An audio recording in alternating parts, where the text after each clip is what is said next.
This is Scott Becker with the Becker Private Equity and Business Podcast. Today's discussion is Tesla, Lucid, and Rivian.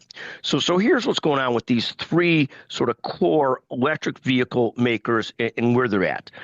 First, Tesla, the granddaddy of them all, or grandmother of them all, just to be politically correct in today's world, is down about 31% year to date. And that's a lot, but not as bad as it was. It was down about 40% year to date. It sells about 1.8 million vehicles a year. Elon has been fast in the game trying to work on President Trump's tariff policy to try and ease the tariff policy because he does a lot of business overseas. So fascinating to watch what goes on there. Lucid Group is down about 20%. Again, Lucid Group, one of the core investors is the Saudis. They sell very few cars a year, Lucid Group. But we'll see if they could survive, but they got enough Saudi money behind them that they probably will do so, down about 20% year to date.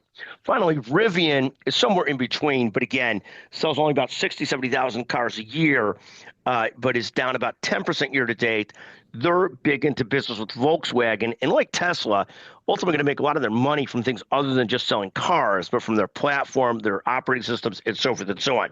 So those are the big three of EV makers. Tesla down about 30% year to date, Lucid down about 20% year to date, Rivian down about 10% year to date. In terms of number of cars sold, Tesla number one, Rivian bought by very, very high-end pretentious people, down about 10% year to date, but number two in car sales.